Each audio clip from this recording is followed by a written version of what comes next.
All right, guys, I need you to do something for me, okay? Can each of you take a piece of paper here? Just one.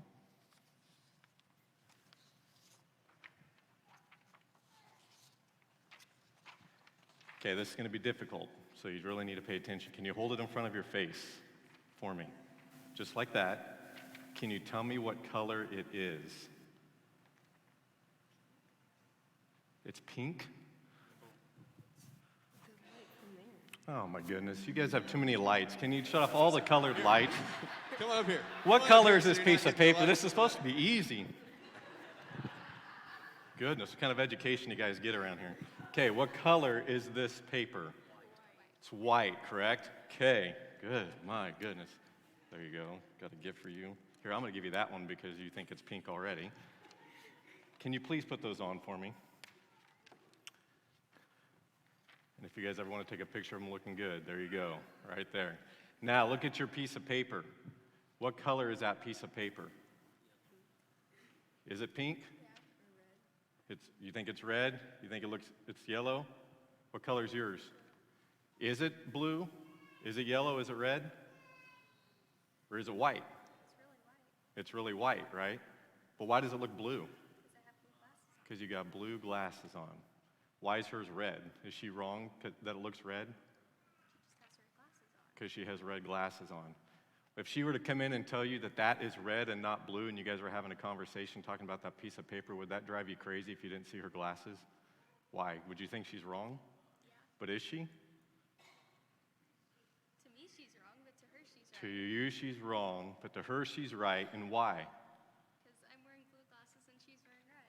See how difficult that was? And all the time, you're just staying out of this, aren't you? Yeah, saying, I'm not going to get in the middle of this one here. Because yours is yellow, and they're both wrong, right? Because women are always wrong? Oh, okay. I don't know whose parent that is, but better talk to him because he just said women are always wrong. So, it's not a good start, okay? Okay, that was it. There you go. Thank you. That's all I needed. Thank you. So obviously you've already heard him talk a little bit, but I just want to introduce real quickly to you. Jared, I didn't grab your stand, but we can grab one for you. This is my oldest brother, Jerod, which is why I made the comment about almost as good a looking as your lead pastor. But this morning, so Jerod has been taking my home church through a conversation on just kind of this discovery of, who God has made you to be and what that looks like. And, you're going to hear him talk a little bit. I don't want to talk a whole lot about that, but as I've been watching their videos and having conversations with Jerod, we got to spend some time in Denver at the Church of God convention recently. More and more, I started thinking, man, we need to talk about that here. And then as I started thinking about that, I said, why not just find an excuse to bring my oldest brother out here and let him share it with you instead of me taking all of his stuff and acting like it was my stuff. So I invited him out here to share with us this morning. On a personal level, yes, he is my oldest brother, but I would also say that when it comes to ministry, he is one of the most influential people that I've had in my life, as far as someone that I know that I can get on the phone with, I can have conversations with, we can share notes back and forth. He was a youth pastor first, and then he became a lead pastor, just like I did. So throughout the whole course of things, he's about 20 years ahead of me on all this. Not really 20, but it feels that way sometimes.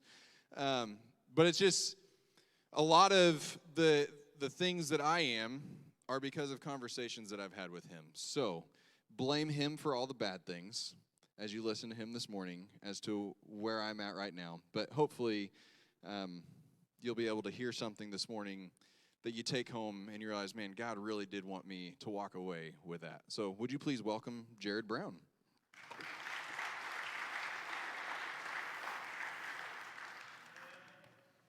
I can tell you that I knew at some point he would say the not-so-good-looking brother, because that's pretty much where we always go with that. And if I'm being honest, I already know. It's true. I'm older, grayer, and just everything that comes with that. Like he said it was an excuse to get out here and see you.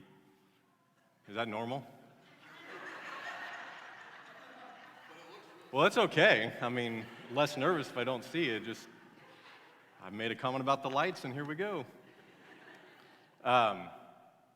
He said it was an excuse to come out and see, and it kind of was for me too, because I'm proud of Justin and what I see him doing in here and just who he is, and getting to spend time in Denver with him, and getting to talk to him and hear what's taking place and some of the dreams that he has, and then getting to meet some of the board yesterday and have a meal with them at what was it called? The Red Wagon. Never heard of it, but it was good there, and just be able to do that. I've been watching and wondering, what is this place? My dad's been out here, and he's been out here to visit you guys. He brags about it. I keep hearing it's this town that's smaller than Waukene, but there's more people than Waukene because of everything. And I can't figure out what that looks like, and now I know. I can tell you, just as a church building and church congregation, you're probably twice the size of what we have in Waukene. The building, just the sanctuary, is twice the size or more of what we're used to being in. But when you walk through the town, you wonder how. And now I understand with the surrounding and just everything else that you have around here. So I've just been excited to come and just see it and see where he is and what he's a part of. And it's just been neat to have the last couple days here. I am really getting to know, what's it called, Speedy Pete's or Speedy something? Yeah? Yeah. I know what the guy that works in there is going to say to me every day when I tell him to have a good day. He's going to try. So I encourage you guys to go on in and help him, as you can. I kind of hope he's not here, because that'd probably be bad, huh? Now that I just said that. Anyway, go in there and help him and have a good day every day. But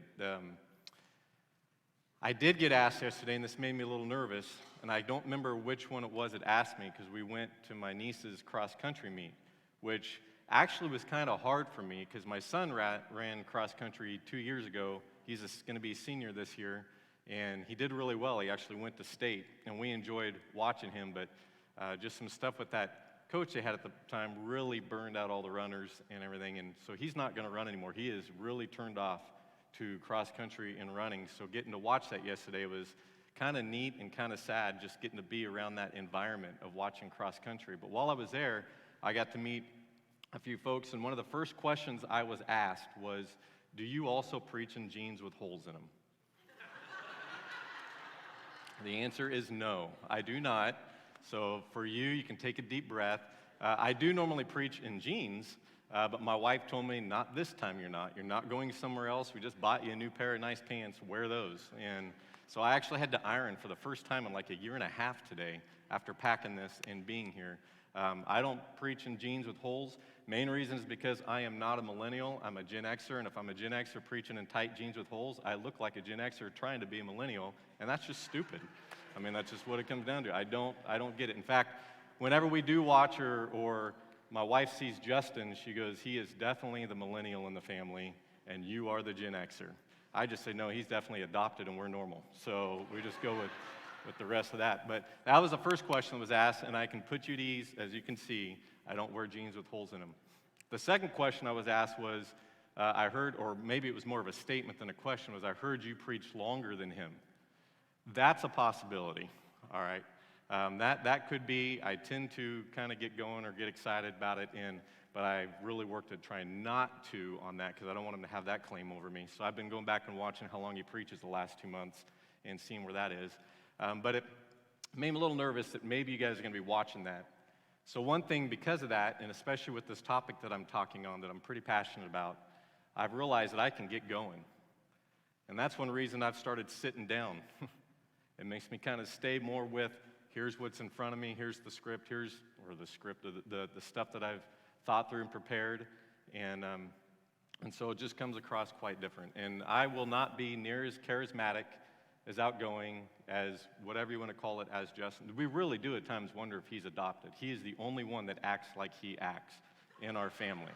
It's not really a bad thing, but the rest of us are a lot more reserved, laid back. He has never been afraid of anything, even when my mom had us dressing up as stupid little robots singing input, output, or I don't ever want to grow up, and all that kind of stuff. He's always been the Margot, and we're the more laid back here. So I'm just going to sit and just talk to you for a minute. But I also do it because what we're talking about, I just feel like it maybe kind of puts us a little more at ease and just say we're just, in a way, going to have a conversation, even though obviously you're not necessarily going to be talking back. Maybe later you'll have something you want to ask, something you want to share. And I'm all for that. I love to talk about this. But I just want to have a talk, a conversation.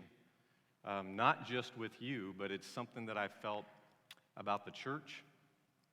Those of us who call ourselves the church, say we're part of the church for quite a long time. So as I do, I want to read to you something. It was an email that I receive on a regular basis. I receive emails from this guy named Ian Cron. Some of you have heard of him because you've read his book, The Road Back to You.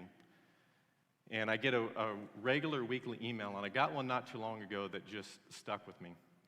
I've modified it a little bit. But it said, what if the stories we tell ourselves and others about who we are and who we are becoming aren't true?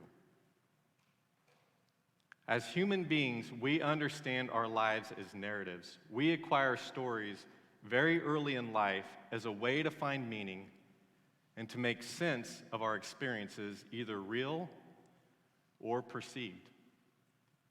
These stories shape what we believe about who we are in the world, which in turn shape our personalities.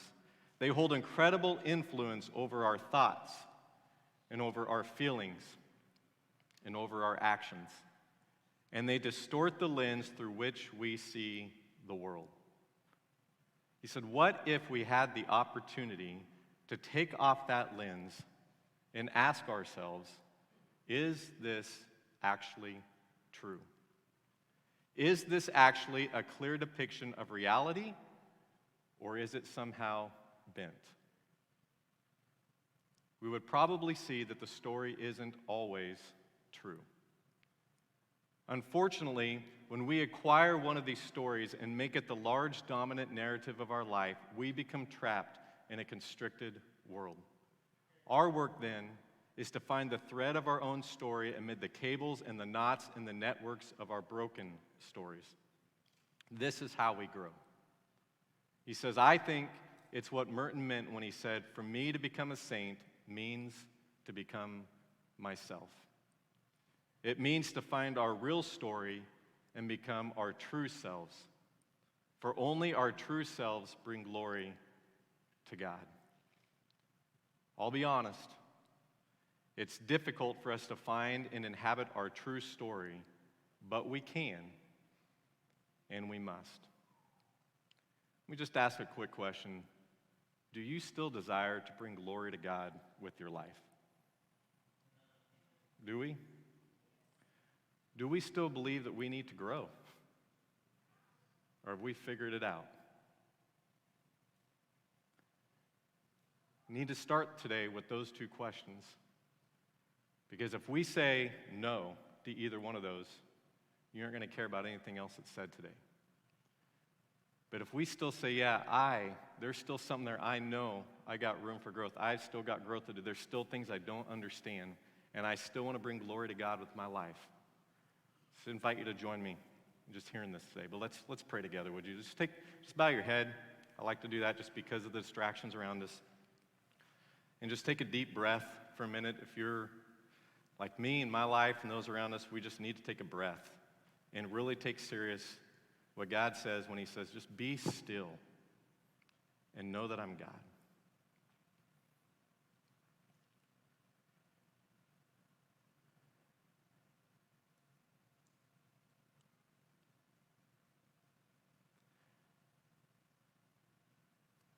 God, as we sit here in this place, you know that I feel out of place, not because of them, but because I'm in a new place with people I don't know. And God, one hand, this is awesome. It's great to be here. On the other hand, it's terrifying because you don't know. Maybe they feel out of place sitting out here looking and listening to me because they don't know me. They wonder what's coming, what's about to be said. You know exactly what place we're all in and how we're feeling. And I just pray that as we walk through this time together, that you would meet us right with where we're feeling, right with what we're thinking, right with what we're dealing with, and help us to just bring it and put it at your feet. Not push it aside, but bring it and put it at your feet. In other words, Lord, to take our crowns and lay them in front of you. To take our burdens and lay them at your feet and ask you to do what you need to do with them before we get ready to do another week, another day, or even another hour with this breath that you've given us. God, I pray again that you would just give me clarity as I share and clear ears as everyone hears what's said. But at the same time, help us to hear what we need to hear in the midst of this with wherever we're at.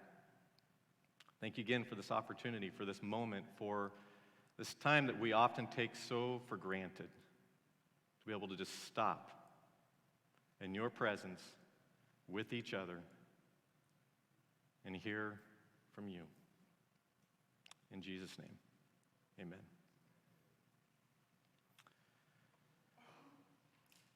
In the beginning, God created the heavens and the earth. Anybody heard of that?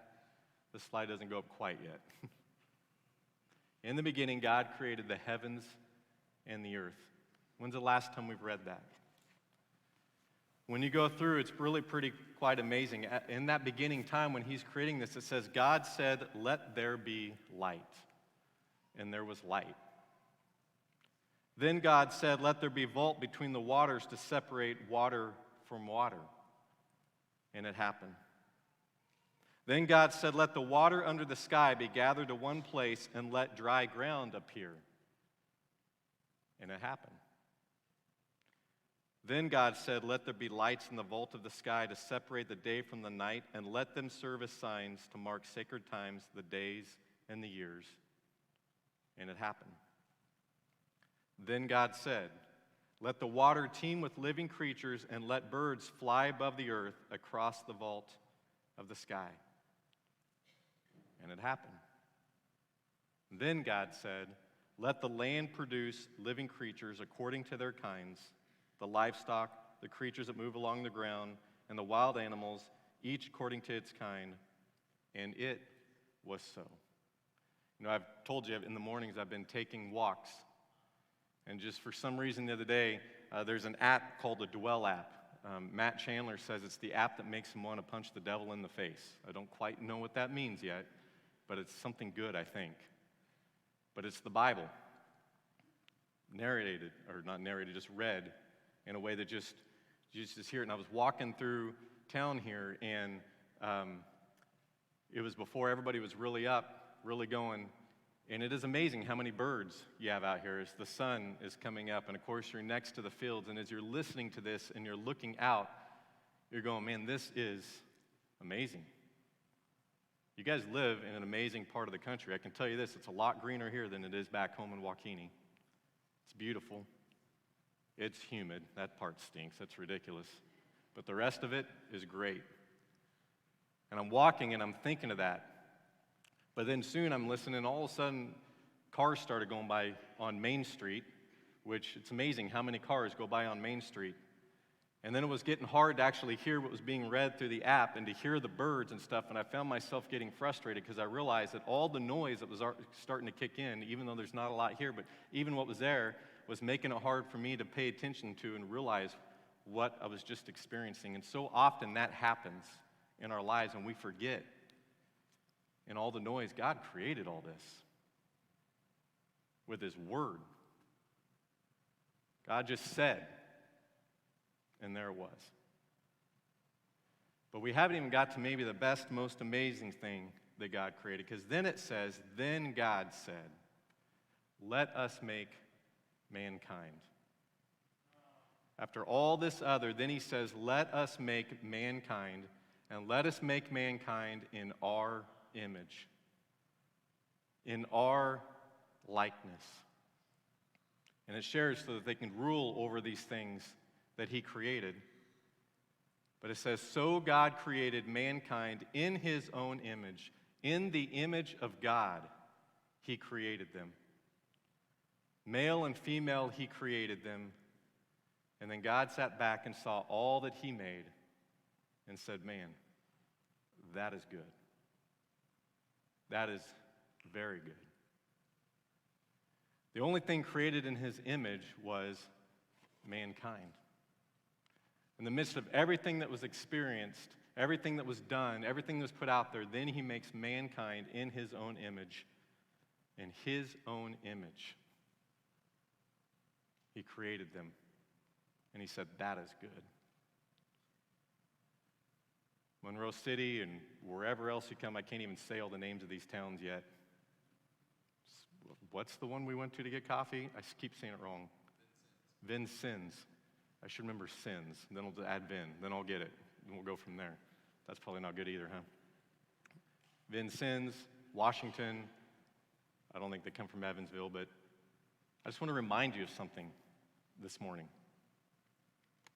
Just as God created the first man and woman, God also created you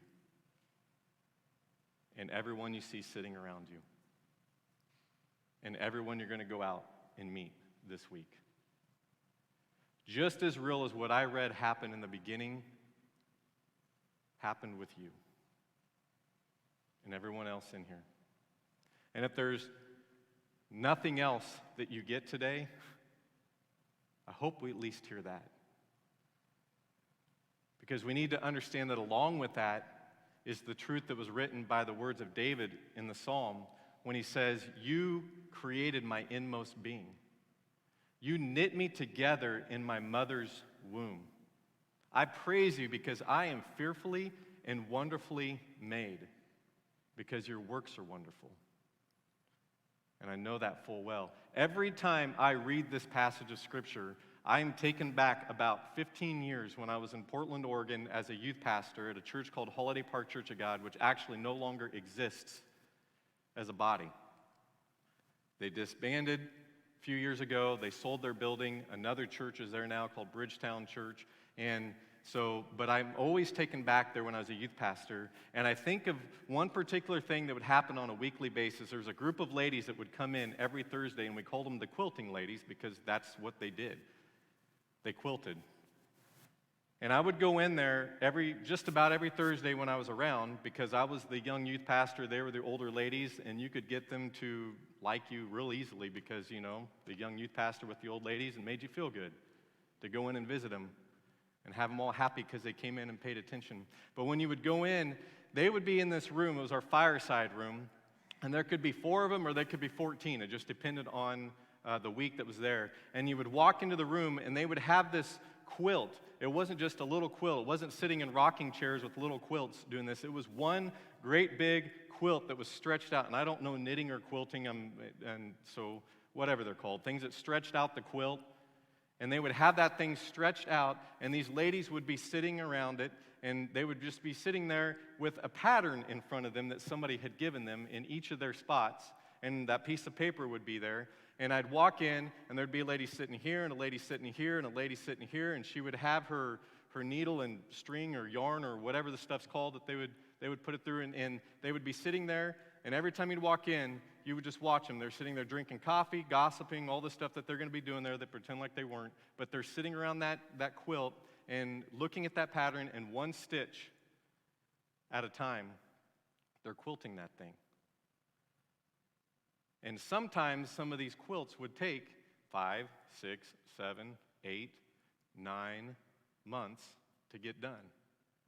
And so every time I read that passage of Scripture from David, what he wrote there, I just picture God with each one of us while we're in our mother's womb, 6, 7, 8, 9, maybe 10 months, however it turned out, going, I knit you together like that. One stitch at a time, with a plan, with a purpose, with something in front of me, and you are fearfully and wonderfully made, because my works are wonderful. And if there's nothing else that we get today, I hope that we hear that. I hope that we understand that, because I believe that we really struggle with accepting this. If you don't believe me, you tell me what you said about yourself the last time you were getting ready in front of the mirror and what you thought about yourself. We struggle with accepting who we are and believing that we're fearfully and wonderfully made. We struggle with believing that about other people. If you don't think so, then let me just ask you, what's the last thing you said when you ran across someone that you don't really agree with, that you don't like, that rubs you the wrong way. We struggle with this idea that we are created in the image of God and we are created wonderfully, fearfully, with a plan by God in mind.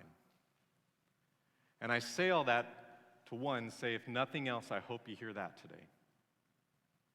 But second of all, to get a little deeper into the main purpose I'm here, with that being set up, to dig in and say that in this, we each contain some characteristics of God in our lives.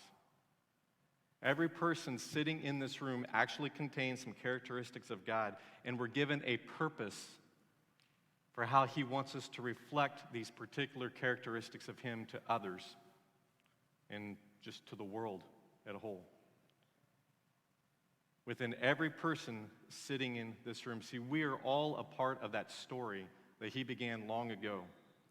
And as part of that story, he wants us to reflect him and his characteristics that were made in the image of him to those around us. He desires that we bring out who we are to the world by reflecting him as uniquely us. R.C. Sproul once wrote, he says, part of the uniqueness of the human race is the mission we have received from God to be his representative to the rest of creation, to reflect the very character of God. He says, we who were created in the image of God are to reflect the image of God. Jesus didn't use those exact words in that way, but he said, you're the salt of the earth. Then he goes on and says, you're the light of the world. A town built on a hill cannot be hidden, neither do people light a lamp and put it under a bowl. Instead, they put it on its stand, and it gives light to everyone in the house. In the same way, let your light shine before others, that they may see your good deeds and glorify your Father in heaven. Way before R.C. Sproul, Jesus said, I want you to shine. And I think he understood that he wanted us to shine with who we were created to be in the image of God that we were created in. And the best way we can do that is to actually give in to his ultimate desire to love the Lord our God with all our heart, all our soul, all our mind, and actually love our neighbor as ourselves. But in order to do this to the best of our ability, it obviously takes knowing God through relationship with him and through the example that is set before us through the life of Jesus. But it takes living by the Spirit instead of living by the flesh. But it also takes an understanding of this me that I was created to be. It takes actually knowing who I was fearfully and wonderfully created to be. Who I was knit together to be by the one whose works are so wonderful. We have a really hard time going out and reflecting that image, being light, being salt, loving God, loving our neighbor, loving ourselves, if we don't even actually really know who we are. And in order to really shine, it's not just understanding ourselves, but it's helping others understand who they are and who God created them to be and letting them reflect as well. Because here's the deal. We aren't all the same. And we're not supposed to be. And that's okay. Somebody here today thought that I was Justin for a moment, just put on glasses and finally got a normal haircut. And it threw him off for a minute. So there's a lot of similarities. In fact, I think, if I remember right, Justin, we've been the ones that have been compared to look in the closest together in our family of all our brothers. So there's a lot of similarities, but like I told you, we're not the same. No matter how similar we may be, no matter who our family, the fact that we came from the same bloodline, grew up in the same house, had the same parents, had the same kind of upbringing and training and everything else, no matter how much of that happened, there's going to be something uniquely different with Justin and something uniquely different with me. And that goes for every single person in this room. The person you're sitting next to is not like you. I didn't say does not like you. I said is not like you. And you are not like them. The truth is, going back to what we did at the beginning, they have a little different color of glasses on with the image that they were created in. And that makes them a little bit different. However, as a life coach of mine shared with me, each of us are exactly who God created us to be. Because we are created in His image, as His image bearers, but we're finite. And we can only reflect a part of His character. But God placed in each of us a portion of His character so that together as people we could reflect the whole of His character. And here's the deal. I finally realized, it took me a long time, that I knew this, but I didn't really believe it. And when I had to be honest with myself, I began to realize that I had spent a big portion of my ministry, of my marriage, of my relationships and friendships and acquaintances, trying to make people look and act and think like me, or at least look and act and think the way that I thought that they should act, and not actually let them be who God created them to be. You want to know how to get in a fight with your wife? Try and make them think the way you think all the time, and do what you think they ought to do, and be what you think they ought to be. But even scary was the fact I was doing this in ministry with people that you're just called to love. Eventually, I realized I'm not alone in this. In fact, I'm kind of groomed to do this. Because unfortunately, this is how the church at large has operated for so many years. The beginning of when this really struck me, I don't even remember, it was when I was youth pastoring. I can't even tell you where this came from, was when I came across a little comic piece. I think we have a picture of it, and it's for leadership training, but I automatically, because my mind always does, went to the church and realized it could go to that. And I thought, that's the church. That was what I was doing, trying to do in ministry. That's what I had experienced in ministry, was going out and reaching people in the world and having them, quote unquote, come in to us, which just bothers me more and more all the time. Why do they need to always come to us? I don't remember Jesus ever saying, build it and they will come. He said, go and make. But we had turned it into a do this and come, and when they come in, hopefully eventually we'll get them to walk under this, and they're going to come out and look the way we think they ought to look. And we never stop to think, can we go to the next one, how many of them may be experiencing what this couple is experiencing when they say this? Think they'll notice we're visitors? Because they were walking into something that had spent so much time trying to make everybody look and act and think a certain way that when somebody different came in, we never stop to think that maybe that's what they're actually feeling. Or even if they don't come in, when you go talk to them and they hear that you're a follower of Jesus and you're a part of a church, the first thing that goes to their mind is, nope, I've tried it, and that's what they're trying to do to me, and that's not me. And then it really got me when just more recently a young man, a little younger than me in our town, posted this one here on his Facebook page, because I realized that's where we had gotten as a church. Because we were so focused on doing this that without even knowing it, our goal was so much about making someone look and act and think like me, or at least the way I think they should look and act and think, that they didn't realize that sitting among us may be someone who looks different, has different interests, has different personality, has different all that, who truly loves Jesus, but we're sitting there going, but they don't quite fit the mold. So, well, he thinks he's a Christian. Not really a true follower like us, though. And here's the thing. I first saw this, I don't know, at least 6 months ago, maybe a little more. No, actually, it wouldn't be longer. It had just been beginning of summer, right before I started doing this, by this guy that posted it. Right before I came here, actually, Tuesday night, I had dinner with the guy that posted this, because 2 weeks before that, I was in Kansas City with our family having one last getaway before school started, and I received a phone call from him, which was the first time ever that I can remember in my life, outside of when I coached his daughter in basketball, that I got a phone call from this guy saying, I need to talk. And at the moment he was talking to me, he was so hurting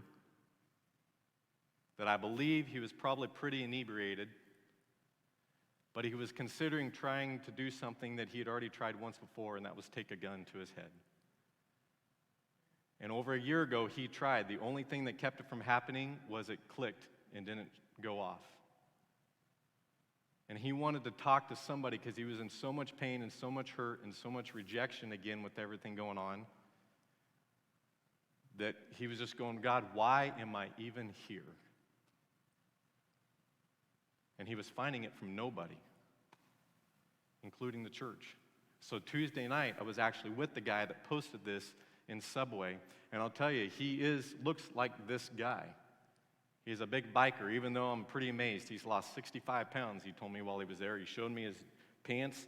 He says, I'm not buying new ones until I finish this out. I think it's another 30. He was going for 100. But he's a big old guy, big old beard. He's a biker.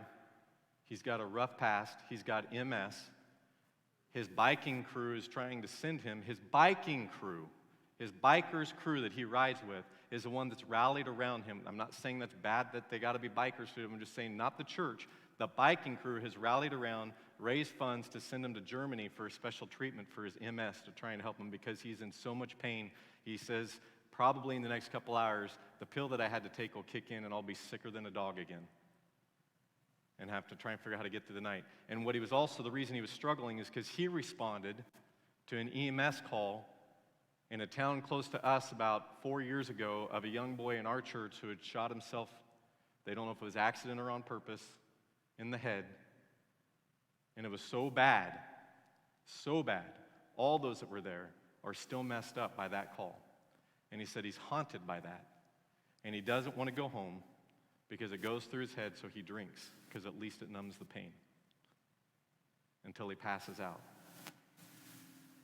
But this guy, he'll go on a biking trip, and he's been to about 35 different churches when he goes out in the summer, and he goes, every time I go every Sunday, he goes, because I do believe in Jesus. It doesn't seem, I don't understand what's going on. He goes, I do believe. He goes, I read my Bible to fall asleep when it's really there.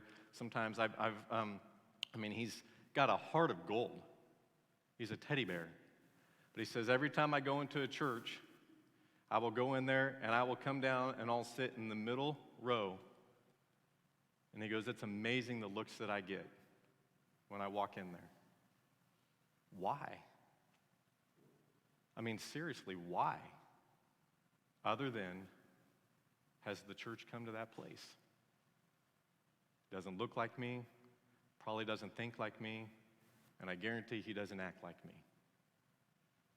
He says, usually there'll be 2 or 3 people that will finally get up and come introduce themselves. But that breaks my heart because of what we created and expected. Now, I believe, obviously, as followers of Christ, there are some things that we are called to that are an absolute truth. There is a will of God, His moral, His common will. And it's important that we teach these things to each other. It's important when we know that the paper is still white, no matter what color of lens we look at it through, in some areas. But I've wondered if in the midst of that, we've crossed a line. And in our desire to make converts, in our human weakness, we've steered away from worrying about making converts of followers of Jesus who follow Him and love Him and become like Him and reflect Him the way that God created Him to reflect Him, to creating followers like us, or followers of us. And in the midst of that, we continue to have people that struggle with the sin and the strongholds and the thought patterns and the beliefs and the expectations that may not be as extreme as this guy, but hold us captive and hold us in chains and keep us from being the image bearers of God that we're created to be. I wonder how many are sitting in this room, if they're honest, would admit they're in that place. So I've been struggling, and I felt this way for a while without knowing, but the one positive thing with COVID for me was it made us stop. But I was dedicated to saying, God, help me in this time. Obviously, things are different. I'm not meeting. It's not near as active. Can't even go see people, all that kind of stuff that was going on. then help me to take advantage of this time to get something. Because the truth is, I was struggling in ministry. I was tired. I was frustrated. Losing the passion to preach another sermon and walk off the platform and go, well, got another one done. See you all next Sunday. And know that probably nothing's really going to change. We're just going to go through the pattern again going, is this really what it's about? So I said, God, help me. And he did through that process. I don't even remember how I heard it, where I came across it. And I know some of you have probably heard it and have read it and appreciate it. Some of you have probably heard it about it and said, not for me. But I came across a book called The Road Back to You. And to be honest with you, the more I've looked at it, I'm not a super huge fan of the author of that book and some of the things that he believes. But something about that book and what was in it caught my attention because it's about an ancient tool called the Enneagram, which is another personality type, whatever you call it, not test, but I mean, you take a test and everything goes on, but a personality type understanding of people and how they're created and who they're created to be. And when I read that, there was something in there that just resonated with me, that just caught me, that struck me, that made me go, my goodness, this is speaking to whatever has been dwelling within me for quite a while. Because it's not just a personality tool that tells you what you do, it actually goes deeper and says, this is why you do.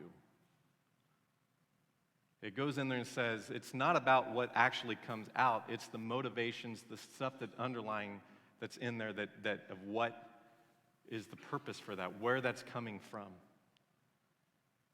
And if you're going, okay, well, is this a Christian tool? The answer is no, it is not a Christian tool.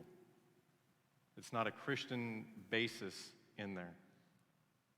But it's something that we can use as a tool to help us understand ourselves and who we're laying before Jesus.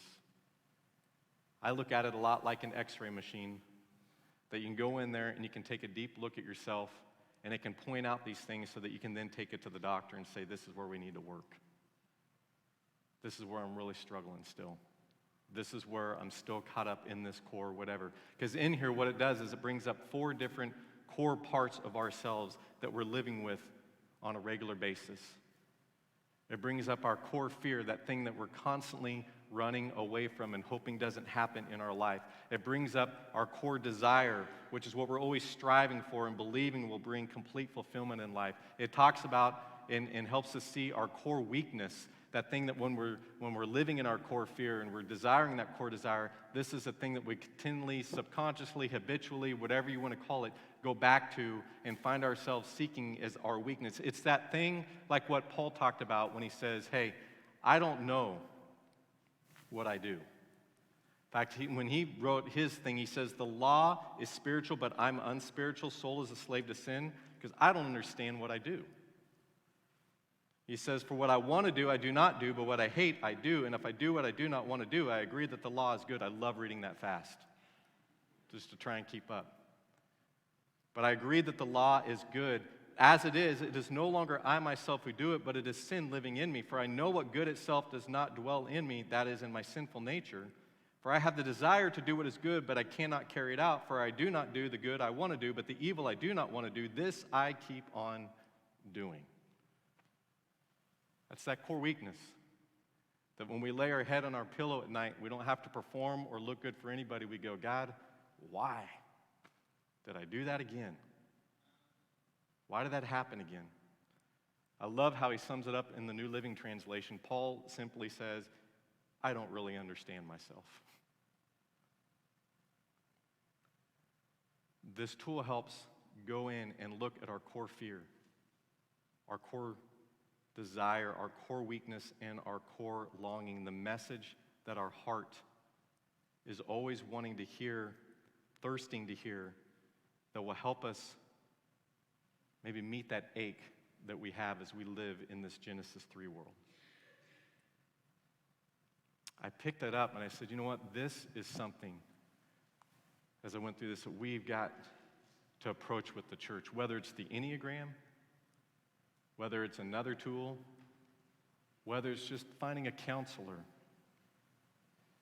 with a Jesus perspective, whether it's what it's being willing to go deeper, to take a look at ourselves. This is where the church needs to go. It's being willing to talk about mental health, which, guys, do you realize we all deal with mental health? It's no different than physical health. It's just the mental part. Because what we think, we do. It's being willing to talk about and deal with emotional health, because you know what? We all deal with emotional health. And if you're going, oh, great, now he sounds like that guy that came from Oregon that's going to talk about this psychobabble, touchy-feely stuff. I've lived in Waukene, Kansas longer than Oregon. I'm not doing it because I'm just a touchy-feely, all that. It's because I'm going, no, this is where people are. We need to talk about it. We need to look at it.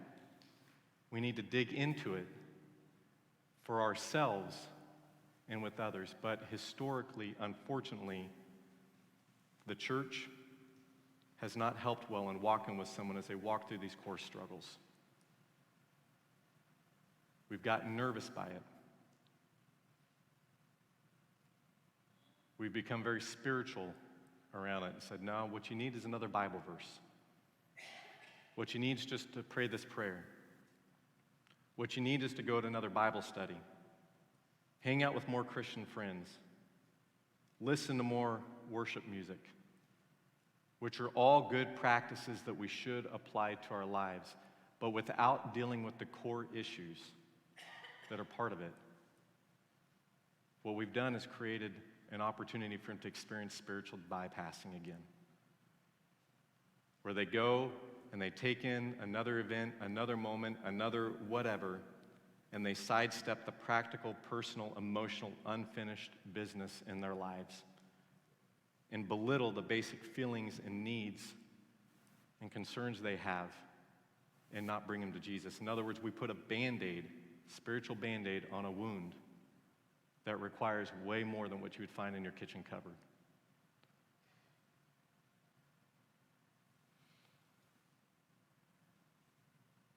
And then we look around and we go, why aren't we being the light? This doesn't work, Jesus. The church seems to be having less influence than more. The church seems to be making less difference than actually helping people. Do you really know what you're talking about? And that bothers me because I love the church. And I still believe, and in fact, when I get back in a couple weeks and share with ours, that the church matters. In fact, it is what Jesus said he was leaving behind to make a difference in the world. But we have to be honest with ourselves and say, first of all, have we gotten to be real with ourselves so we can be real with others and let them be real with God and who he created them to be.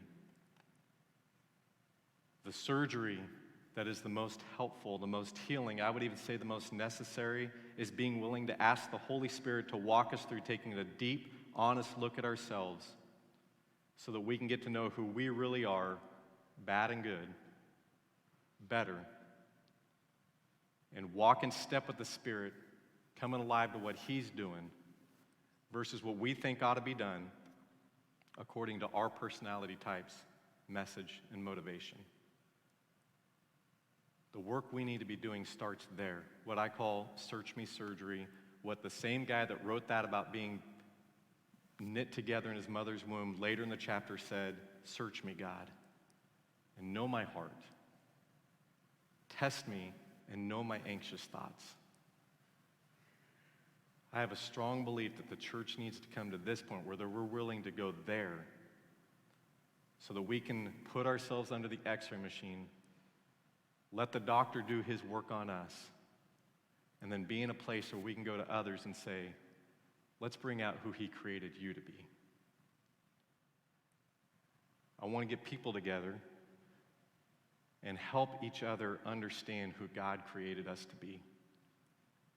And the characteristics from his image he put in each one of us and say, let's pull that out of you And you help pull this out of me so that together we can reflect for His glory. I know you guys are talking about starting small groups coming up. And I asked the question yesterday, oftentimes when we start small groups, what do? We find people that we're comfortable with, that often think like us, that we feel like we could go and get along with. And that's okay. That's good. But what if we actually intentionally found people that rubbed us the wrong way and said, let's start a small group with them. Let's get to know them. Let's see what color of glasses they're looking out of. What if we went to that person that we go, I don't understand them, so I want to be in their small group. And I want to get to know them and let them get to know me. To me, that almost seems more Jesus-like, because you know what He did? Does anybody watch the series right now, The Chosen? Has anybody seen that? My wife is a fanatic. I like it, but she's a fanatic. But the best thing about that series to me is how human they make those disciples and the reminder of what different personalities Jesus brought together to literally change the world. You and I are here because of that. I'm committed to that. We're starting a nonprofit, my wife and I, to help people in this particular area. I got certified as an Enneagram coach to be able to understand this better, to walk people through this and to take the scripture and apply it to where they are. Because that's way more important to me right now. Even if that means one at a time and not getting to talk to a group as much, which I do enjoy doing, to me, that's where I feel like He's calling the church to be. I think if you guys want to close the song, I'm pretty much done here. If you want to come up, I don't know how you do that. But I just want to encourage you and challenge you at Monroe City. You don't know me. You don't know whether to trust me. You may have a lot of questions. Maybe I even got my brother fired today for bringing me here. If you did, that's fine, because I kind of wanted to work with him anyway in Waukene, so I'll just take him from you. I walk around in the mornings,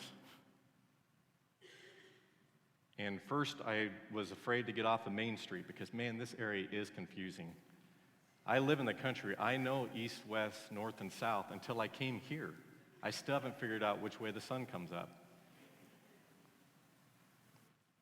So I was just walking Main for a while, but the last few days I've started getting off on side streets and just walking down some of the other ones, and then you get to see the other houses that are out there. And yesterday I walked, and there was a kid out playing in his yard, and there was a couple sitting in their kind of balcony area with the screen and stuff, and you could hear them talking, and then there was just others doing different things, and it started to dawn on me that as you walk by, there's a whole lot of different personalities with different colored glasses right here in Monroe City, Indiana.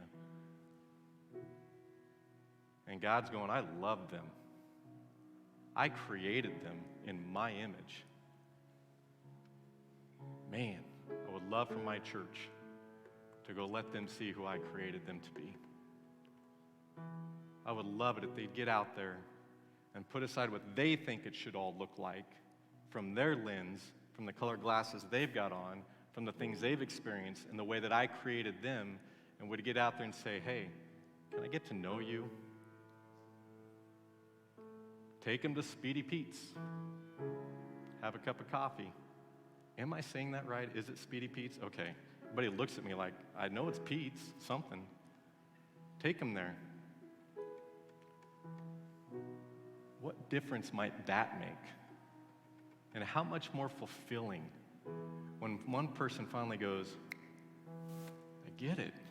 One girl that I've been coaching, man, the email she sent me one day when she says, I was driving down the road, this was going on, and I was going into what I tend to go into, and all of a sudden it dawned on me, I'm doing that again.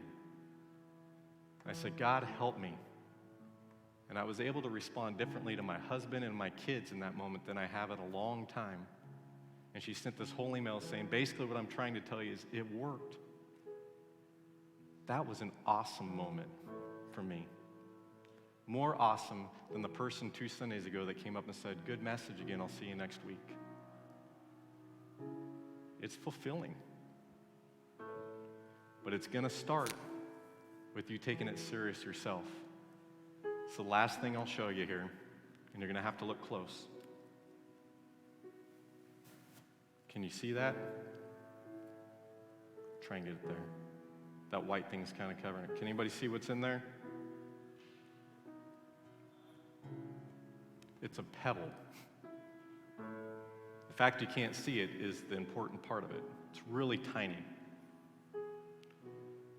I take walks every day with our dog. I am not the manly looking guy in town. We have a toy poodle that I walk around every morning. Yeah. Anyway, I walk him every morning, sometimes twice. When I was asked for my coaching profile, what I do for fun, I said, walk the dog. But every morning I walk, and so many times when I'm walking, however it happens, I don't even understand, I'll get a pebble in my shoe. But I'm also the personality that says, I got other things to do today. I got to keep going, got to keep going, got to keep going. So I'll usually walk, even if it's kind of not feeling real comfortable. I'll just keep the walk going. But there was one morning, the pebble got in my shoe. And for whatever reason that day, it was super irritating, but I kept walking. I mean, it was just this number going, trying to shake it out, yelling at the dog. If you drove by, you're probably thinking, oh man, he really is frustrated. He's drinking now, just walking, kicking, with a miniature poodle coming behind saying, come on, pulling him, going along. And it finally dawned on me, stop. Take out the pedal. The walk will be a lot more comfortable. It'll be a lot more efficient. You're going to get where you want to go. Just stop and take it out. So I did, and I kept it as a reminder that that's what he's calling us to do so often. Stop. Stop. The thing that's irritating, the thing that's making you go, what's going on? Something's not right. And guys, our bodies feel it, our minds feel it, our emotions feel it. When something's not right, God's going, stop. Know that I'm God, and let me test you and search you and show you. And I carry this in my wallet now. This is actually the second pebble because the first one was so small that I lost it. And that's often how it is. So little you almost don't see it, but man, you can sure feel it. I encourage you, stop. Take the pebble out so you can continue your walk and help walk along somebody else as they start theirs.